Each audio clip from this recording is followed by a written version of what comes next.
Hello, and welcome back to my channel. This is Reality with DVD. When I tell you, basketball wives went hitting on, and it smelled like, and it looked like. But the thing about it is this episode really ties into what is really going on in current time. So what I'm gonna do is go in and out of current time and what's going on, on the show.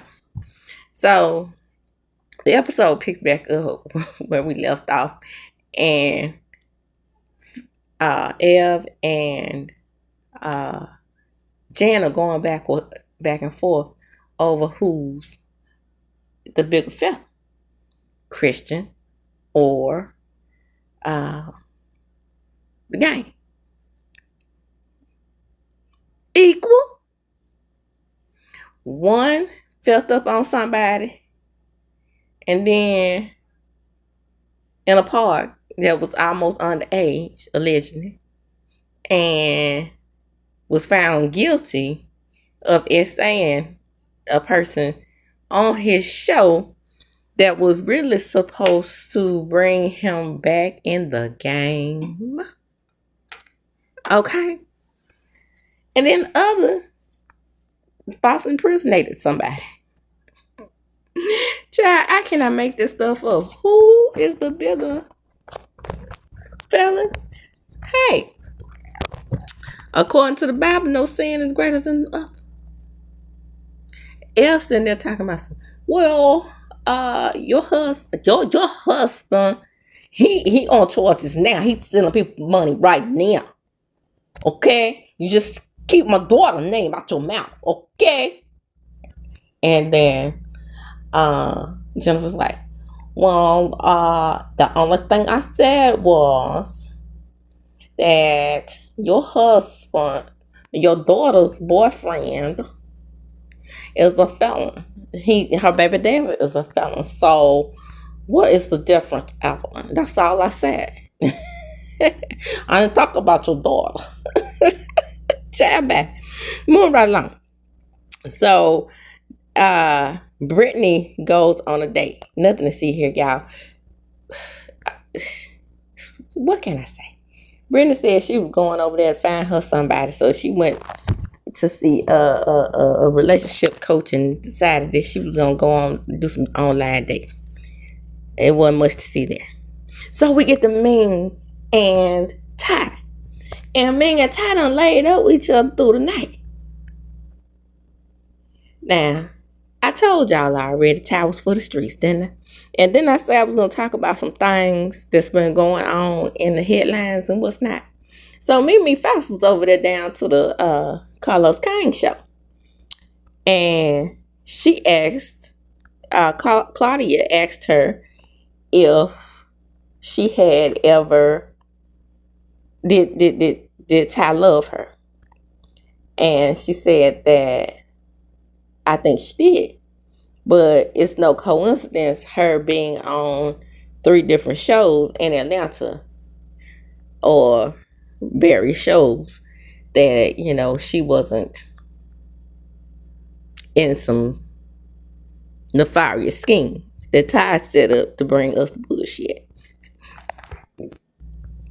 So, of course, Ty responded. And she's like, well, my ex and that lady have been making these same claims for years.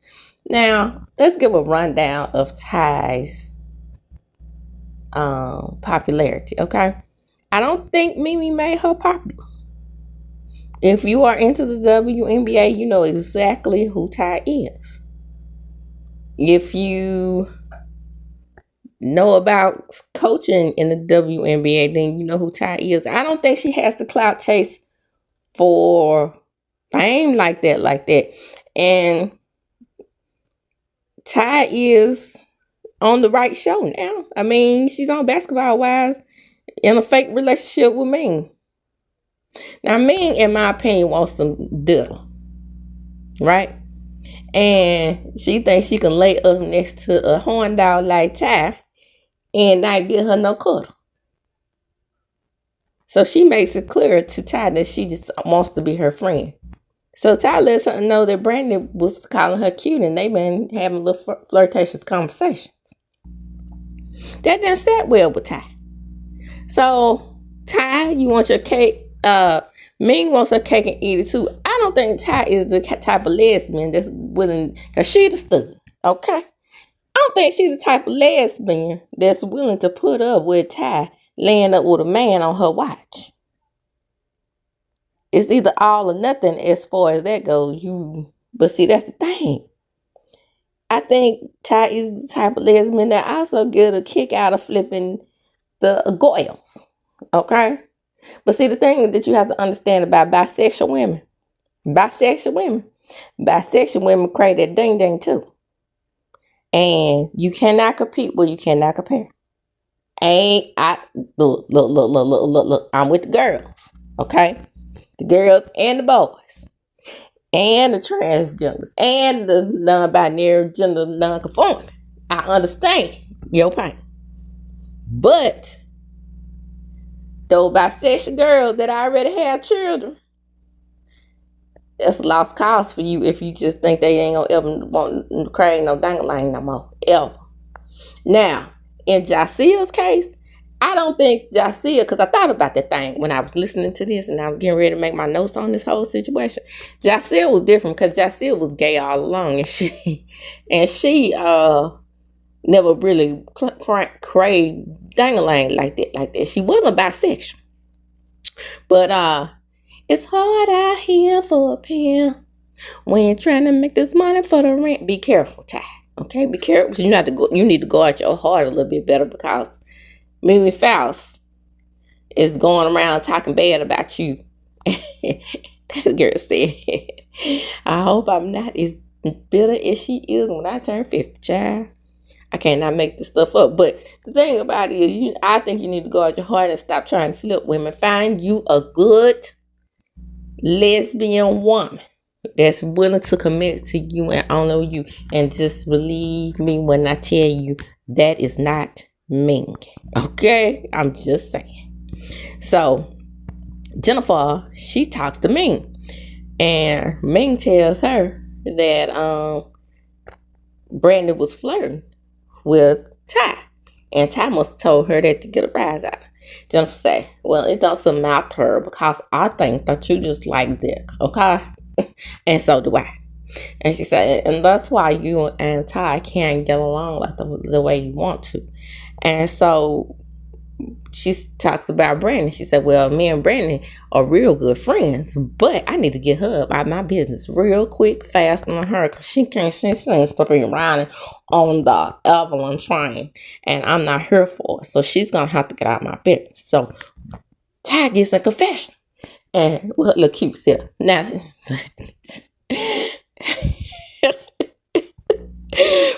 Ty be having a girl blushing and shit, don't she? Not me. Okay? I'm just calling her cute because she's a cute girl. But as far as thinking she could flip me, I'm talking about myself. If that was me personally, I wouldn't think so though, because I always said if I was gonna be bisexual or lesbianic, I would want a girl's girl. I don't want a stud. I don't want somebody that's more masculine than a damn dude with all the whole tendencies and all the toxicity tendencies. That's the case. I stay over here where I'm at and deal with them. But I hadn't had a dude even since my children's father passed. So that goes to show you where my head is. Living la vida loca with neither or. But the point is,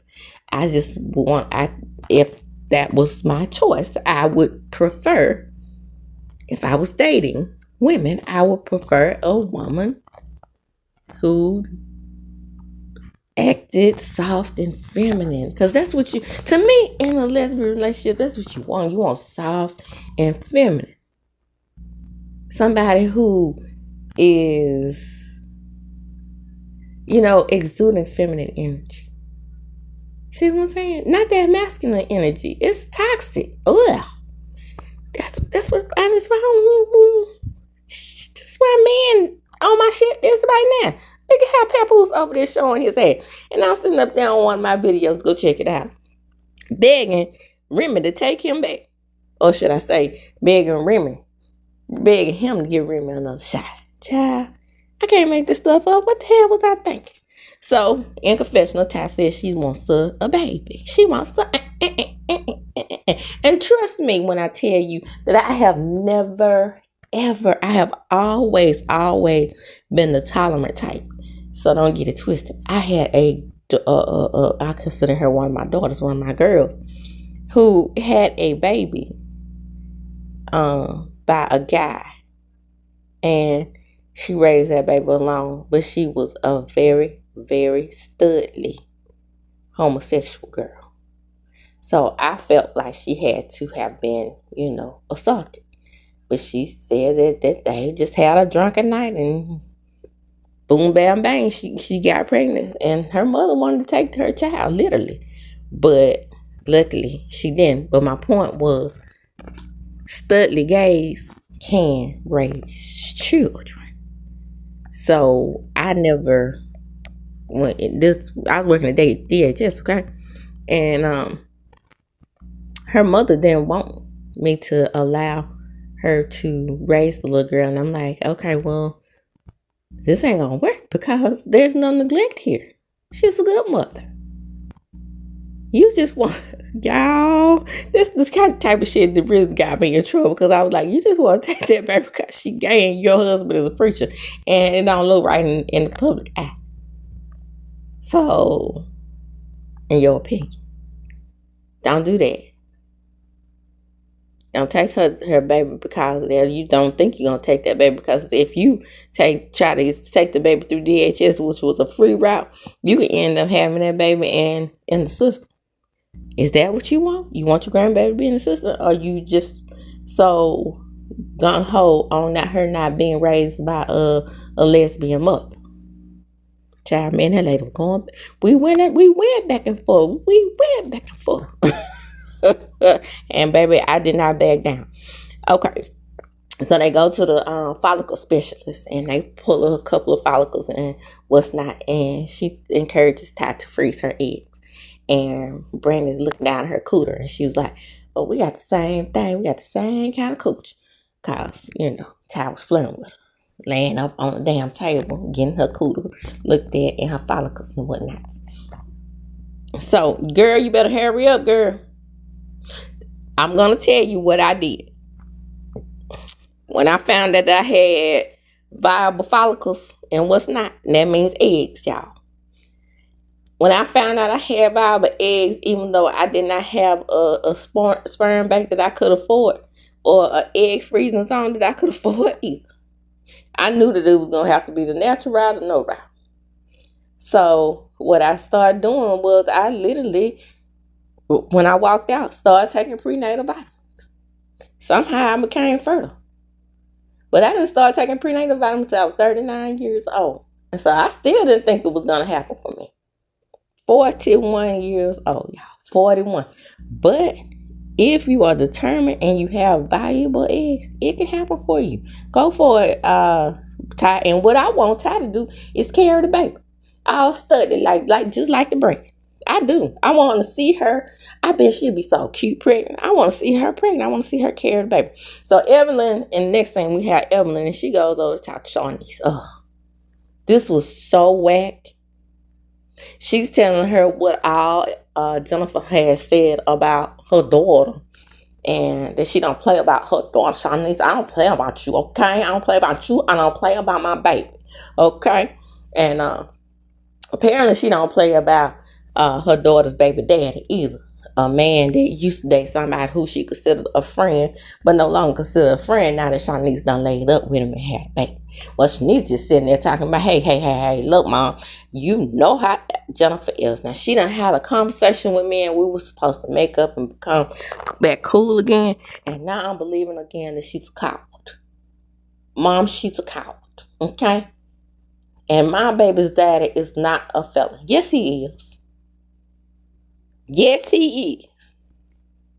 He done got his $7 million home taken because he ain't paying that lady. Okay? So if you gonna lay up with a superstar and get a baby, that ain't the one you should have did it with, in my opinion. Now, let's get on to some of the things that's going on outside of the show. So Evelyn, she decided that she want to write a long, salacious response to Jennifer. And so she says that Jennifer, she has a tendency to attract scammers. Now, this is true. There's no lies being told here. That she had a stinking mouth. I don't know that lady. But I will say this. After I heard that she had the dragon down off up in her system, I did wonder. Because I knew a girl about Jennifer's height and about Jennifer's color and dressed like Jennifer to the nines and who had all the best that I went to college when her breath used to be a little bit tart. And she didn't take no peppermints. I'm not lying, y'all. I used to try to get her peppermints and she wouldn't take them. That is the worst kind of friend. Not a cert, not a peppermint, not a Tic Tac, not a damn thing. Not a piece of regular spearmint gum. And I used to carry them all. Because I didn't want my breath to be tart. That was the 90 starter pack. If you didn't know, now you know. You carried your shoulder strap purse full of things that you could offer your classmates. Because we know we had early morning classes and everybody did not have the same kind of hygiene that I did. So I always had a little something. Would you like some gum? Would you? How she gonna come to damn class every day in Gucci and Chanel and Prada and her breath just hitting me on the back of my neck, burning my neck up like she did. And so I'm not putting it past Jennifer. And so that's exactly what Elle told us. You know, how you gonna be chomping on carrots and manufactured carrots and your husband's children aren't being fed. Because now, mind you, at the end of this episode, Brandi and Jennifer are going to talk. And Jennifer is going to tell Brandi to get about her business. But before she does that, because, you know, they both tread lightly with each other because they both had cheating husbands and whatnot. So she treading very lightly with Brandi, and Brandi's treading lightly with her. So they even. I'm even playing field. She gonna have a legal ceremony. Now, Jennifer, you ain't fooling nobody. Okay? We all know that marriage ain't legal. At least not up to this point. So, Evelyn goes on that tangent and tirade and whatnot, and she talks about how Christian ain't paying his child support. Now, is the gang paying child support? I want to know. The people want to know. Then, here comes Jennifer and her family. Because now Jennifer is family. Now you think I wouldn't be claiming my son's mark? When I know damn well that it's all over the Googler that my son's mark, who is the only child of her mother, who drove Porsches to school, was worth at least $15 to $25 million. You think I wouldn't be taking up for her? So Mama Gold, she gets online and drags out all her business, talking about how Carl owes Meg Thee Stallion, and he does. But all this is Google smuggler information, right? Then she talks about how Evelyn is always trying to fight, and so, you know, now that she got somebody to back her up, pull up. When I tell you last week when Jennifer said that, you know, Ev has a problem with black women, how I knew that this was the truth and how I had no dog in the fight. That's just like, I'm going to tell you about me not having dogs in the fight. Okay, that's just like me seeing all over my timeline, being from Mississippi, and seeing my timeline where my Caucasian friends, who I know probably voted for Trump, are online talking about how they had no idea that he was this Project 2025 thing was literal, and some of them are teachers, and how their pay is getting cut, and because they don't have the amount of students, because he's trying to privatize education. And you know what I'm writing every time I see a complaint by somebody who I suspect voted for him, and me being from Mississippi and knowing that this is a red state and that 95% of probably my Caucasian friends on Facebook are Trumpists, I go right across there and say, I'm minding my own black business, hashtag. And that's what I do. That's what I'm doing with Jennifer and Evelyn. Because Jennifer, you set your black ass right beside Evelyn and all her devious acts, and you were laughing about it. Now that you are really the target, and your old man is the real target, like that, who ain't paying child support, but he say he is because he got online and talked about how he was giving her $2,200 a month. Them people, hashtag minding my own black business. Okay, because Krishna Gold is out digging for gold. Damn, I'm with Barney Blue. I think he's a homosexual. See, what he's trying to do probably is keep it legal and his little day trading business. He trying to come on out of that, because once he comes out of his day trading business, and now that his mother's backing him, his auntie, everybody's talking about pulling up on your child. I want to see it. I would love to see it. I don't want them to hurt Elle, like put her into a soft sleep or a hard coma. None of that. But to see her get her ass whooped one good time, yes, I want to see it. I do. All because of all the sisters that she decided that she was going to drag on that show. Mika Claxton, Kenya Bell, what was that other girl name? Royce, Susie, Jennifer, Tammy, Nitka, and Nukarashakaka, and the Ultimate Warrior, OG, started running around on the show with her childish ass, calling her Toji Jackie. Just last year, she digging up dirt on Jackie. By the way, Chantel is still mad at her mama. And she's coming up with a scheme and a plot set up by Ty, so she can go around there with, if you wonder why I keep talking about the scheme and plot set up by Ty, I'm just referencing that especially because I want to give a shout out to our favorite auntie, Auntie Bertha, part of the old lady gang. And, you know, it's been announced that she has Alzheimer's. So this is just a big ups to her. But anyway, so she around there setting up schemes and plots by Ty to come to us with the BS because she don't want to watch her mama work. Your mama is messy. She is loyal. And she's going to do what she got to do to keep that show going. It might be produced by Shawnee O'Neal, but that Love and Basketball Wives LA, that's your mama's show. Let her work. Or should I say like Glorilla, who with her new nose job, let her cook. Okay? But everything is getting heated up. Once